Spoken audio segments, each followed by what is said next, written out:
প্রিয় গাইস, আসসালামু আলাইকুম। এই সেই দোলনা পয়েন্ট, কুয়াকাটা থেকে পশ্চিম দিকে লেবুর বন, সুন্দরবনের পূর্ব একাংশ হাতড়ার বন, লেবুর বন। এখানে সেই দোলনা পয়েন্ট।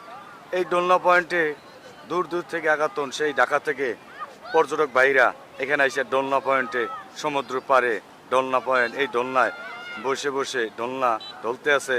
আর এই বাচ্চারা খুব আনন্দ করতে আছে। আনন্দ আসলে খুব দিশেহারা আনন্দ।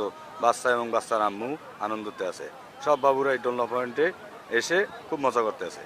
অনেকগুলো দোলনা পয়েন্ট, যার কোনো শেষ নাই। অনেক বড় চওড়া লম্বা, সবাই দোলনা পয়েন্টে ডলতে আছে। তো আসলেই প্রিয় গাইজ এবং পর্যটক দৃষ্টি আকর্ষণ বলছি, পর্যটক ভাইদের দৃষ্টি আকর্ষণ, এরা যারা কুয়াকাটায় ঘুরতে আসবেন এই দোলনা পয়েন্টে ঘুরবেন, আনন্দ করবেন, উপভোগ করবেন। আসলে সৌন্দর্য অসাধারণ। এখানে আইসা উপভোগ করেন, সবাই দেখবেন, উপভোগ করেন। তো সবাইকে ধন্যবাদ। আসসালামু আলাইকুম।